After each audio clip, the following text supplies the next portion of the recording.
Bonjour à toutes et à tous pour ce troisième épisode d'Unnecessary Questions, qui traitera aujourd'hui d'un mystère qu'absolument personne n'a cherché, bien qu'il soit passé sous le nez de plein de joueurs de Bendy and the Ink Machine.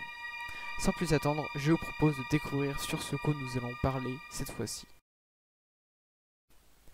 Dans le chapitre 3 du jeu, nous entrons dans le domaine d'Alice Angel.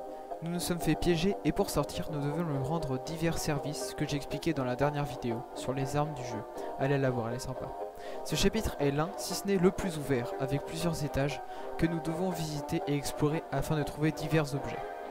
La navigation entre les étages peut se faire grâce à un escalier qui les relie, mais aussi avec un ascenseur pour le moins étrange. Alors, outre l'utilité totalement banale d'un élévateur, on va plutôt s'intéresser aux panneaux de commande avec les noms des étages qui sont spéciaux.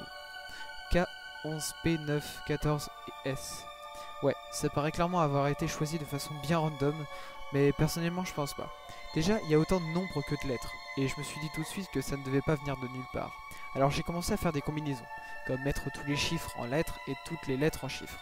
Et ça nous donnait deux suites, K, K, P, I, N, S, et 11, 11, 16, 9, 14, 19.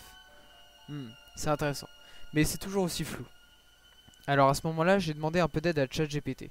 C'était la première fois que je l'utilisais et j'étais vite surpris de l'efficacité du truc. Pour ma première question, j'ai tout simplement demandé s'il pouvait trouver un code caché. Mais malheureusement, il a fait la même chose que moi, d'inverser les nombres en lettres et inversement. Et m'a donné aussi les codes ASCII des lettres en ajoutant les chiffres, mais vu que moi je comprends rien au code ASCII, j'ai pas voulu m'enfoncer trop. Alors je me suis demandé si ça ne représentait pas une date, alors je lui ai demandé.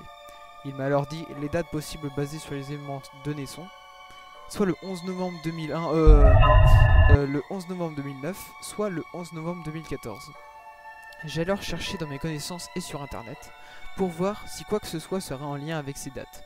Sortie d'un jeu, date de la création de Droid Studio Inc., date d'anniversaire d'un des créateurs et autres. Mais j'ai rien trouvé. Ensuite j'ai tenté avec une localisation sur Terre et il m'a sorti des coordonnées géographiques.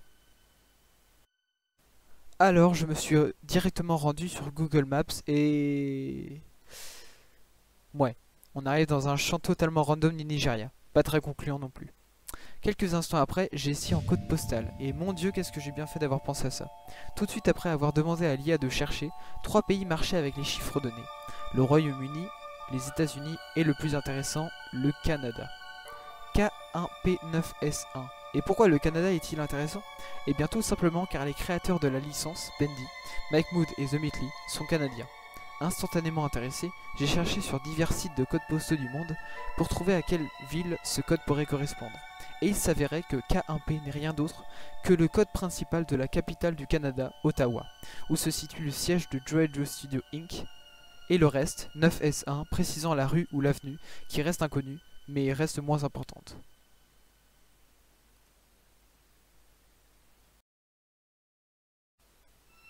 Voilà donc mes recherches qui m'ont permis de trouver le secret derrière le nom des étages de Bendy and the Ink Machine.